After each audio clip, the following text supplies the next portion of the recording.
Easy. ஒரு 4 மேட்ச்ல 3 match தோக்குறாங்க அப்படிங்கிறப்போ, இங்க இருந்து அவங்களால ஒரு கம்பேக் குடுக்கணும்ல. குடுத்தா ஒரு 2, 3 மேட்ச் வின் பண்ணா தான் அவங்க வந்து பிளே ஆஃப்ஸ்குள்ள போக முடியும் அப்படிங்கிற நிலைமையில இருக்கிறாங்க. அது நடக்குமா? வின் பண்ணிருவாங்களா? ஏன்னா ஸ்ட்ரகிள் பண்றாங்க ரொம்ப. சரி, ஒண்ணு வந்து அவங்க இஷ்யூஸ சால்வ் பண்ணி ஆகணும். அதாவது ம். பண்ண முடியும். அந்த அப்படிப்பட்ட ஒரு பொட்டன்ஷியல் உள்ள டீம் தான். அவ்வளோ பெரிய பெரிய மேட்ச் வின்னர்ஸ வச்சிருக்காங்க. Super team. இன்ஃபாக்ட் நான் வந்து அந்த டீம் நல்லா பண்றதுக்கு பெருசாலாம் இல்ல. ஜஸ்ட் ஒரு சில சேஞ்சஸ் தான் நான் வந்து சொல்லுவேன். ம். பாருங்க, எப்பவுமே ஒயிட் பால் கிரிக்கெட்ல காலங்காலமா ஒரு விஷயம் சொல்லுவாங்க. Best batter has to face most number of balls. கேட்டிருக்கீங்கல்ல நீங்க? கண்டிப்பா. சுனில் நானும் கவாஸ்கர் கேட்டேன். சின்ன வயசுல இருந்து நம்ம சுனில் கவாஸ்கர் சொல்லி சொல்லி நம்மள ஊட்டி வளர்த்திருக்காரு. ம். கே.எல். ராகுல் தானே டீமோட பெஸ்ட் பேட்டர். ம். அவருக்கு அதிக பால்ஸ் குடுங்க. அவர ஓப்பன் பண்ண வைங்க. ம்.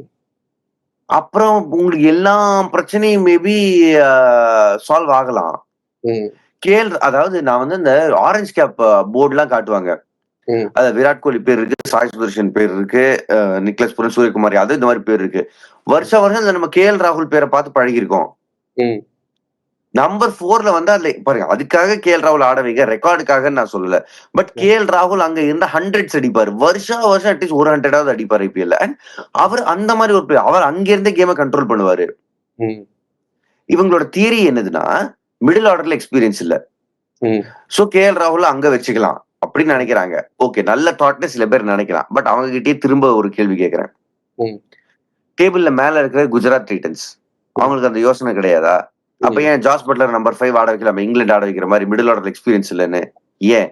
ஏன்னா ம். அது நெகட்டிவ் திங்கிங்.